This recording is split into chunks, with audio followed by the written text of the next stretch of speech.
The math is very complicated. So we spent more than a year just getting the math right. I think my wife is like ridiculously cool. They had to walk maybe like 5 miles to get to the school every day. Like, so I went, took an application and filled it up. And I took to my dad saying, hey, he had to sign. And my dad asked, okay, what is this for? He looked at it and he just tore the application. So he said, no, you're not doing that. Go get a degree. So I don't know what this is, but I need to go figure this shit out. Beanies?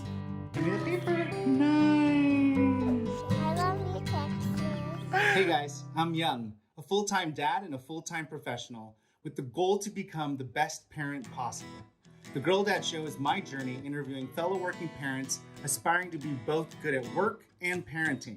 I'm going to do this by gathering and sharing unfiltered perspectives from my guests. So join me as I research parenthood one interview at a time. This episode of The Girl Dad Show is brought to you by 212.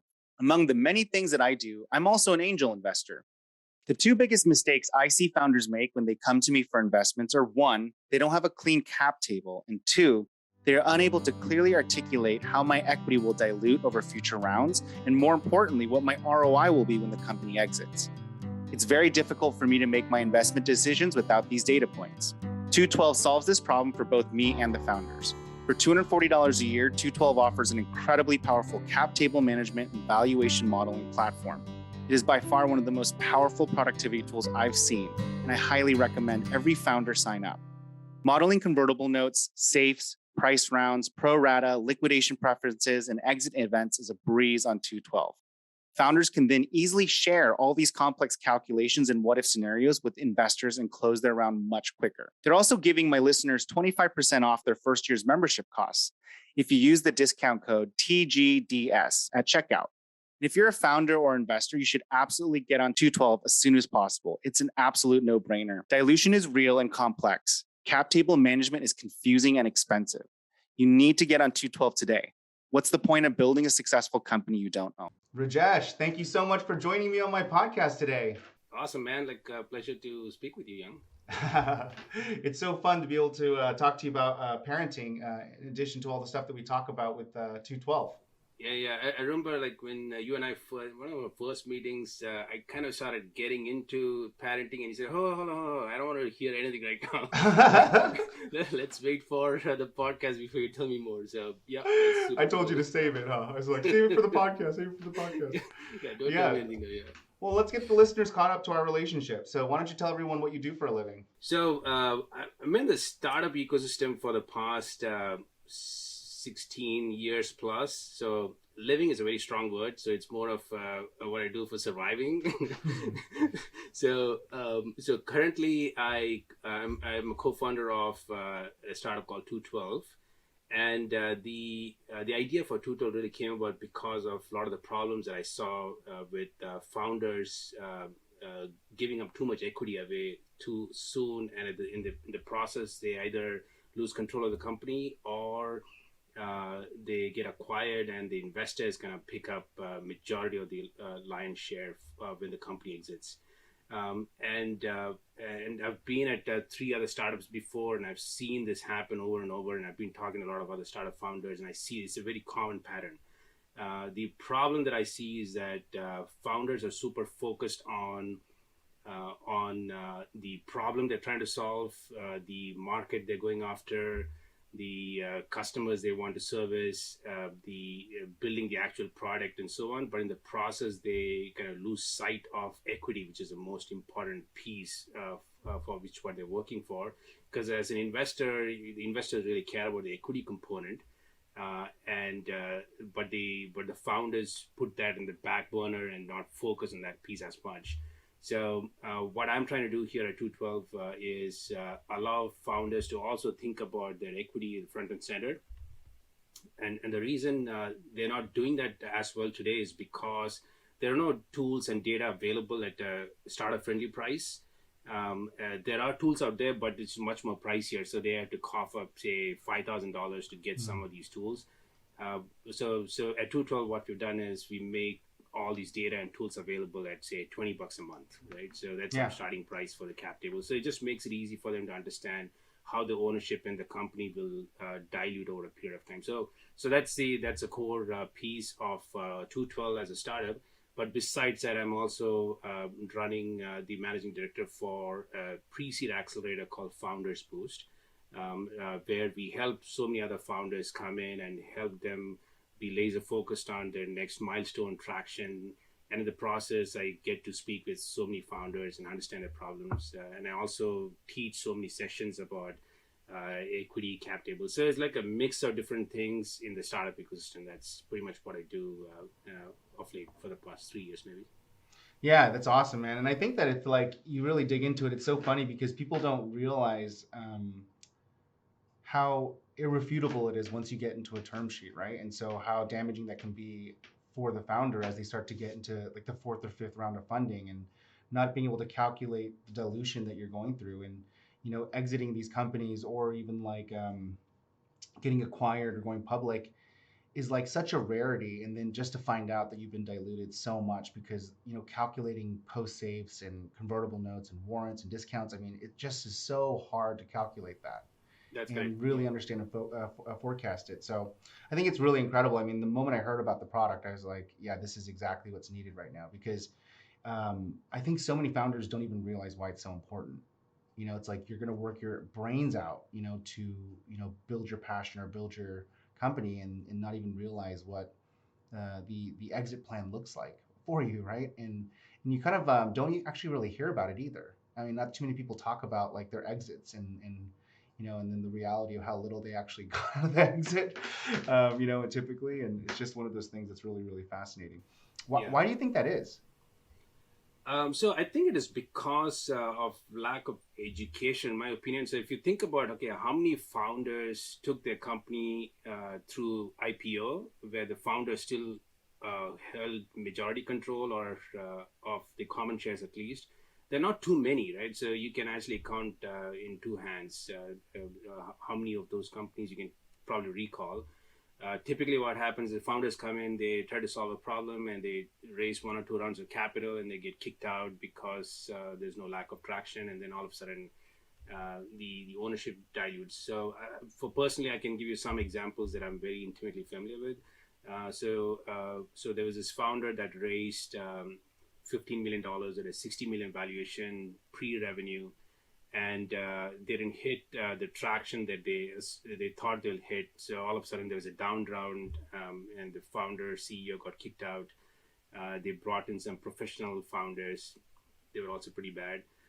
But again, and then it went through an acquisition, but the investors took the money out. So none of the common shareholders got anything. So that's a very typical, and I've seen that happen over and over. And that's because of these mistakes, right? So I also see a lot of founders coming saying, I'm pre-revenue, pre-seed, I need $3 million.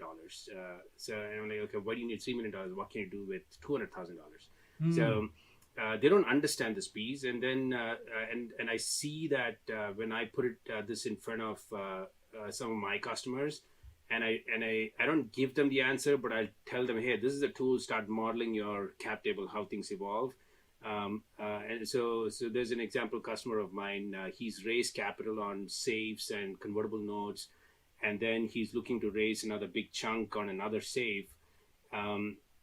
What he didn't recognize was that he needs to convert things first, right? So if your investors have not taken ownership personally in the company, and then they don't dilute their ownership interest when you take new capital. So one of the things he did was, so he basically modeled a scenario where he converted the existing investors on a safe and note, and then he raised capital, and then he also took another model where he didn't convert them, and he saw, so this is a big difference of say 5% that he was not capturing because his investors were not converting. So he changed his plan. So he got into a system, and then he said, okay, why am I raising this much? So I should be raising much smaller, converting everybody, and then raise at a higher valuation as the company evolves. So these are like trigger points, right? So when I keep seeing a lot of founders getting exposed to these kind of scenarios, and there is like another piece of the brain wiring that gets hooked. And now they're like, I didn't recognize this, so this is new information to me. And to answer your question, I think it's because they don't have access to tools.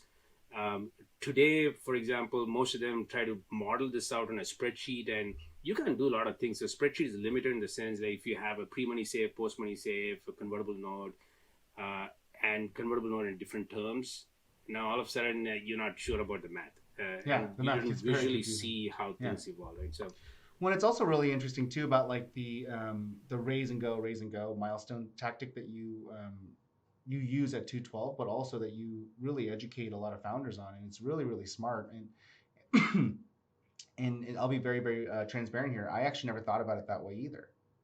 And I was like, huh, because like even this next round, it's like, why aren't you raising more? And it's kind of like, why would I? I should raise what I need to raise so that I can get to the next milestone, so the valuation of my company goes up and it increases the chances of me continuing to succeed and hit specific milestones and grow the company, but also manage and mitigate too much dilution unnecessarily. It's really interesting. I mean, it does take a little bit of planning and a little bit of thought, but the visibility of understanding your dilution and cap table is so powerful and so important. I have a thesis that I think it's because it's just so complicated. I think that it's so complicated and so advanced that like most founders should know about it, but they get embarrassed about asking questions about it or that they don't understand it, right? And so I think there's a lot of stigma around just the whole act of fundraising. It's like it just makes it hard for people to ask questions and be new to it. So I think that's kind of one of the things that I see. I don't know if you've noticed that at all. yeah, it is complicated, right? So the math is very complicated. So we spent more than a year just getting the math right. 'Cause when you have all these different instruments and then you have liquidation preferences, you have pro rata participation, the math needs to work. And Yeah. one of the common problems that I see is that investors could go to the founders and say, okay, I'll give you the $200,000, but what's my ROI? When you go to Series A, Series B and exit, or Series A and exit, or Series A through IPO, and these founders don't have an easy answer for that, right? So they typically end up spending like 2 to 3 weeks building a spreadsheet model, not building the business, but building a spreadsheet model to answer that question. And 3 weeks later, they go back to the investor, but the investor deployed capital elsewhere because somebody else gave him the right answer, and now the money is gone. So they just wasted 3 weeks building a spreadsheet model, right? So, and it is complicated, and if you don't trust your spreadsheet model, then you just don't trust anything. So now the investor is not confident, the founder is not confident, and they end up losing that ability to raise capital. So Yeah, I love talking to you about this stuff. I learned so much since I've been working with you at 212 and just like understanding the product in this space because it's like such an untalked about area for most yeah. founders and it's so important. So I really appreciate that. But that being said, we went super dense into something that probably most people are like, what? So let's talk a little bit about being a parent. So I'm really curious about you as a dad, and I definitely want to ask if you're teaching your kids hyper focused on math and cap table management. But before we get in there, tell me about your kids. So I have 3 kids. So my oldest son, he's actually a sophomore at Purdue University studying aerospace engineering. My second one is a daughter. She's a junior at high school. And my third one is a son who is a sixth grader in the middle school here. So Nice. 3 kids, super happy about everything that they're accomplishing. That's amazing. Yeah, it sounds like they definitely took off of your intellectual horsepower there and their love for math and engineering, huh? I think this, even my wife, Rashmi, she is an engineer herself. Mm. She's also a computer science engineer. So she and I met while working at IBM. So obviously she also shares in some of the credit. Yeah, that's awesome. I think I give her more credit than I would take the credit. Why is that? In the sense, her thought process is very different than what I've seen from other women. I think my wife is like ridiculously cool. So and that's one of the reasons I was attracted to her. So she has a very different mindset that it's very difficult to get her to get angry, right? So she doesn't get angry at all. Yeah. So that perspective, and then even from my side, like I keep talking to my kids about different things. So I come up with different topics. So I remember once when I was driving my kids, my son, he was probably in his second grade, and my daughter was in daycare. Those are the times when I spend a lot of time talking to my kids, right? Okay, so and this is like to school. Yeah, exactly. Dropping them to school, and it's usually about a 30-minute drive to school those days. And I remember telling my oldest son about I think this was a credit crisis that was happening. So I just kind of described to him what money is, right? So I was giving the example of Haiti and Dominican Republic in the same island, two different countries, two different economy. And he was, like I said, he was in the second or third grade, and my son was listening to this piece, and we didn't he didn't say anything. So I was like, dude, okay, this is too complex, above the head kind of thing. And then a few weeks later, I talked to him about the situation in Greece, I think, or maybe one of those places where again some economical situation was happening, and then he kind of connected the two together. So he was saying, okay, so that makes sense why this company went into a debt crisis. I'm like, dude, what are you talking about? How do you even pick up these things? So he kind of surprised me in the sense, like he was putting all the different pieces together. He was building a story. So that's how I find my son. He's my oldest son Surya is pretty unique in that aspect. So he can take very disconnected ideas and kind of tie them together. So again, I don't know. I don't know if I contributed to that or my wife contributed, but that's a good example of. Yeah, I'm sure you did. I can't imagine both of you guys not contributing to it. I mean, what I found out is like even what you don't do contributes to your kids' development. Yeah. So yeah, by default you are, and I'm sure. I mean, you are working on some of the most complex problems, and so I'm sure that carries over. Do you talk to all your kids about like math and analytics and kind of money and all that stuff, or? We talk about different. So usually when I find, so I'm a very visual person, and I like storytelling a lot, right? So I find certain things and I try to get some insight about some event. So recently, for example, I was telling my kids about. So I'll probably bring some of the Indian aspects. Okay, so there was this album. So A.R. Rahman is one of the world famous music directors out of India. So he actually won a couple of Oscars for his work in Slumdog Millionaire. So nice, cool. Yeah. So and I kind of look at some of the things that have happened to some of his albums. I binge on interviews. So when not the main person, but others around the production, I look at all their interviews and see, okay, what is the learning here? That's pretty much where I spend a lot of my time when I'm not working on 212 or anything work related. So this incident, so there was this album called Vande Mataram. Okay, so it's basically a very patriotic album, and it was created about 50 years after India won independence. And so the person who created this album, his name is Bharat Bala, and what he did was when he came up with the idea for let's go.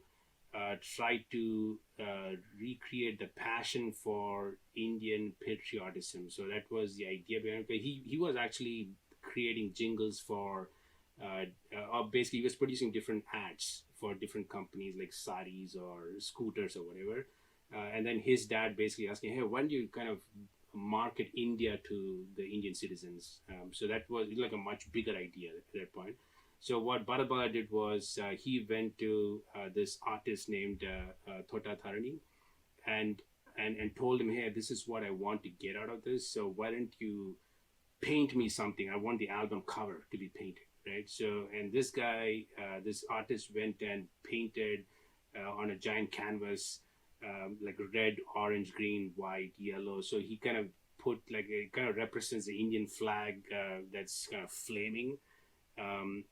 And what Bharat Bala did was he took a picture of that painting and he put it into an empty cassette cover. So he put it inside a cassette cover and shipped it to A.R. Rahman, right? And A.R. Rahman received this. He opened it and he saw this cover, and there's nothing inside it, but it was a cassette cover with this. Yeah. And he was like, dude, okay, this is something different, all right? So it basically attacked him in a different vector altogether, compared to just going and telling and trying to sell the story to him. It was a different vector. So I go to my kids and when I hear something like this, I go tell them, hey, okay, so this is what happened. So it kind of induces different emotions in my kids or my wife. Oh, okay, this is very interesting perspective. So I keep doing things like that. So when I find something interesting, I go talk to them. Hey, this just happened, right? So, so That's to interesting. me, So yeah, you're like pulling stories that you can use that are relevant to today's time, and then find like the lesson in it. And so one for exactly, you, and you're also looking for those creative ways that people succeed or create success, and then you're basically creating like conversation points with your kids. So 100%, yeah. that's amazing. Because I was gonna say like the whole Haiti and I don't remember what other country said the economy conversation sounds incredibly dense. Yeah, So yeah. it's like why would you even even think to talk about that, right? So I was just more curious about it, but that is really fascinating. Were your parents like that as well with you? Actually, no. So, so my parents, they grew up in a village, okay, and they grew up in a village, remote part of South India in a state called Kerala, and they actually grew up the hard way, right? So it is a very typical Asian parent situation where my dad, for example, or even my mom, they and the entire family, right? So the entire generation, they had to walk maybe like 5 miles to get to the school every day, like, and they grew up in like poverty situation, like it was below poverty or poverty line. So that's how they grew up, and I know this. I haven't asked my dad this, but I know based on my conversation with my dad. So for him, two things really mattered. One was food. So because I know he grew up hungry, literally hungry, and second was education because he after his high school he started off as a stenographer, so working as an executive Oh assistant, wow. and he kind of worked his way to become the manager of a big operation. And he's seen these two are big problems of his life, right? So one is get good education. The second is make sure there's food to eat 3 or 4 times a day. So those are the things that he really focused on. And for me, for example, as I was growing up, like I was in like dude in the mid '80s and early '90s, India was super backward. Okay, Yeah. so there was no access to information. Whatever happened was the information you got was from newspapers, right? So and that's it. So So it was even staggered, yeah. So it wasn't oh, like it on was demand, yeah. yeah, because television came to India only in the early '80s, and it took maybe another 5 years before there was some adoption of television. Because people didn't know what this thing would do, whether it was a very expensive investment for Indians, so they had to work their way to save enough money to buy a TV. And once TV came in, okay, it was like 2 hours of television every day, and primarily news, right? So the environment was such that okay, there's limited information input coming in, and we just there's only so much things that we could do. So I recall once when I was finishing up my 10th grade, and I was thinking, okay, what should I do next, right? So one of the options I had was to get into what is called a polytechnic, where they teach you to become a labor force, right? Hmm. So this particular one, I spoke to my brother's friend. He said he's studying something to build tiles, okay, and he said, okay, you get paid 5,000 rupees per month once you learn this. I said, okay, that's pretty cool. So let me go do this. So I went, took an application and filled it up. And I took to my dad saying, hey, he had to sign in a section to say he authorizes this. So I took it to him, and my dad asked, okay, what is this for? So he said, it is a polytechnic course. I can manufacture tiles and earn 5,000 rupees a month. So he looked at it and he just tore the application. So he said, no, you're not doing that. Go get a degree. Oh So wow. yeah, Got so it. for it is very current, right? So there's nothing else. Dude, you get a degree because as growing up, he's seen others with degree do well in life. So for him, it is very clear, dude. Don't screw up your life. This is not negotiable. So just go do it. Long term, yeah, long term growth and success over the short term, right? Yeah, yeah. That's kind of he was looking at. Yeah, I think for it again. So those are the learnings for him, right? Education is very important, and make sure that translates to getting there is food on the table 4 times a day, kind of thing. I think that's what his mindset was. I Yeah. didn't ask him directly, but I think that's how he operated. Yeah. And I mean, I'd say it's pretty classic, right? Classic. yeah, Yeah. yeah, From that generation for sure. I think that like, it's a really important thing to like help the kids level up. I do have to ask, how much of that has impacted you and your kids? Because you're So living a very different life than your parents did Oh, 100%, man. So, again, so I think if you ask anybody else from India, like I would say like 90 to 80% and above will tell the same story as what I'm saying. Okay. So we all grew up as a middle class or lower middle class, upper middle class, like five people living in a 800 square footage house or apartment. We rented those. So it's a very typical scenario that happens in India. Things have changed now. But at least my generation pretty much grew up in that environment, and we were all looking for, okay, what is the next big thing that we want to get into? Where is the arbitrage? Like, where can we differentiate ourselves? I think in the early 90s, when I was kind of getting into my education, my graduation time frame, electronics was the thing. So television had just come in, and there were VCRs that happened, and that market was basically booming. And so to me, it was okay. My older brother basically took that route, right? So, and he was a freaking genius in electronics. So somehow he picked up. So he used to kind of build television at home. Like he would buy these kits and put television and audio players together. So it was just outrageous what he was doing. And so I thought, okay, maybe that's the only path I have. And so I remember once I was at my cousin's house, my cousin Shija's house. A bunch of other cousins of mine had shown up, and we were all talking. And one of my other cousins, Girish, so he told us that, hey, a friend of his studied something called computer science, and he went to the US and he's working there. And that's all I heard. And this was the entire day, and that's it. So like, hey, so it looks like there's something on computers. So I don't know what this is, but I need to go figure this shit out. Yeah. So that's pretty much what I did. So after that, then I basically went and found whatever materials I could get out of computer science, and internet was the first thing that I heard. Yeah, totally. Yeah. So, and then to me, it was, hey, okay, that's the thing that I need to get into, right? So now that I've been through this process, I've worked at IBM, Sun Microsystems, Motorola, being part of different startups. To me, like, it is very clear that startup is the thing. Like, you need to start businesses, you need to own equity in your business and take it through exit, build solutions that solves a world problem. So now I tell my kids, what do you want to do? Don't go work at SpaceX or wherever. Go start your own business. Go start SpaceX. Yeah, that's awesome. So it doesn't have to be SpaceX, but build a company that can be leveraged by SpaceX. Right? Yeah, I was going to ask you that. So I like that you answered it already. So you are pushing them to be entrepreneurial.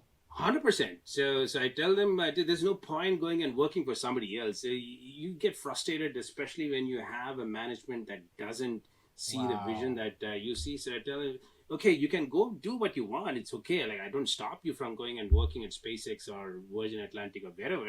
Do it, but consider starting your own business. Okay, that's where you have more control on how you want. Because otherwise, my oldest son, for example, he's an intellect, in my opinion.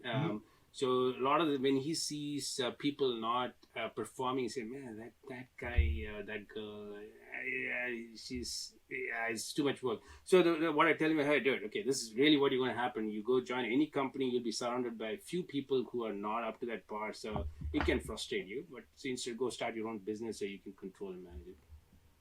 Yeah, you're too kind. I think the percentages are the opposite of that. But yeah, I think there's a few people that are, incredibly motivated and inspired, and then the rest of them are just, making money. But I am so fascinated by the fact that you actually are pushing them to that. I just assumed that, because of the degree that they're choosing and the fact that they're in engineering, that you wanted them to go get that kind of stability and kind of grow as a company man. You're the opposite. What does your wife think about that? Oh, so she is pretty cool with it. Again, so to me, it is, it's just storytelling, right? So to me, it's like I tell her stories. So I think that's the cool thing about my wife is she loves to hear my stories. So the way I see this is, in general, it's again, I might kind of deviate here and there, but there's like a bandwidth, okay, in which everybody operates, and there is noise on top and noise at the bottom, right? So within that, okay, everything is going fine and everybody's kind of bouncing around. but sometimes you hit the top noise factor or the bottom noise factor, and then that noise factor comes in different forms, right? So it could be the progress report of my kids show that okay, we received a B. So let's go see what happened there. It could be okay, this friend did some weird shit. So, okay, let's go see what happened. So that's it. So I kind of wait for these ends to be hit. And when they hit, then okay, I get into a storytelling mode. Okay, this happened in my life, or this happened to my friend, whatever. So and then I kind of try to bring it down. So and I show some of the emails that I receive from my customers saying, hey, okay, dude, you really made me better, or made my company better. So and I show that to my wife, and my wife looks at it. Okay, so this makes sense. So she's pretty cool and bought into it, and she's perfectly fine with that. Okay, Yeah, so I mean, kids, if you want to, it's great that both of you guys are into it. I mean, just because it's like the entrepreneurial journey. I mean, it's so amazing that you're so confident that you want your kids to become entrepreneurs, but it's also riddled with risk. 100%, yeah, 100%, yeah. I think the rule of thumb is. The rule of thumb generally what I've heard is that okay, an entrepreneur is successful in the fifth startup, so they make all the mistakes in the first four startups. So that's where a lot of the investors say, okay, what have you done before in the startup ecosystem? That's right. I think I've read somewhere that Andreessen Horowitz won't invest in first time founders. So they say, okay, have you started a business before, or have you been an early employee at one of the startups? That's minimum criteria for them to makes a lot of sense. Yeah, because it's super hard. It's super hard. It is, and I think that's what accelerators do, right? So they are trying to kind of mitigate that risk factor by getting founders access to partners who have done this before, or vendors who help these companies understand some of the nuances of starting businesses.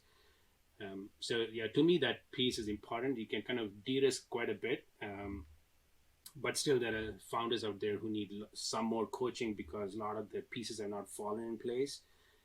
In which case, yeah, they may fail the first time, but they learn from it and they're successful second. And they don't have to wait for 4 failures before they're successful. So we're trying to reduce that. So taking that concept and taking the fact that you want your kids to be entrepreneurs, are you comfortable with the fact that they're going to fail a couple of times? Oh, 100%. I want them to fail, right? So you don't learn anything if you don't fail. And I like the fact that even Amazon, for example, so in their interviews, they pretty much ask, where have you failed? That's really what they want to know. Like if you are somebody who's had successes after successes, they don't hire you. It's not a criteria for them. So they want to make sure that you failed and what you learned from that failure. So to me, I tell my kids, okay, until you are 25 years old, I want you to fail like 1,000 times. I don't care. So just keep failing and learn from it before you get to a point where you're not failing. And I keep encouraging them. So, okay, you got to fail. Otherwise, you don't learn from it. It's awesome. So then if you had to qualify success as a parent, what does parenting mean to you now? So to me, it is just giving them an environment where they can think through themselves and be confident about failing, be confident about trying experiments, and giving them some guidance for, hey, these are the 2 limits I was telling you about. Okay, so you're hitting these limits, and I think you got to be careful because these are the drawbacks of hitting those limits on either side. But giving them that environment where they can think and operate on their own. So my daughter, for example, so she likes to interact with people a lot, right? So she's very passionate about being in front of people and getting to know people. So she and her friend started like a non-profit called Chords for Life. Okay. Wow. So all they do is they basically sing. So they go to different old age homes, for example, and they sing different musical pieces, and it makes a difference to the lives of these individuals that are listening to them.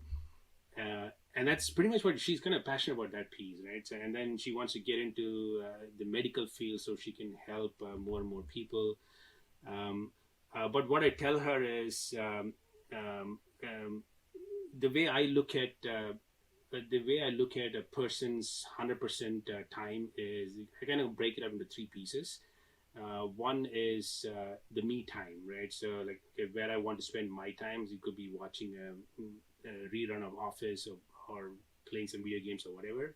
And then you have a work component. You need to do something for a living, or if you're a student, you need to study something.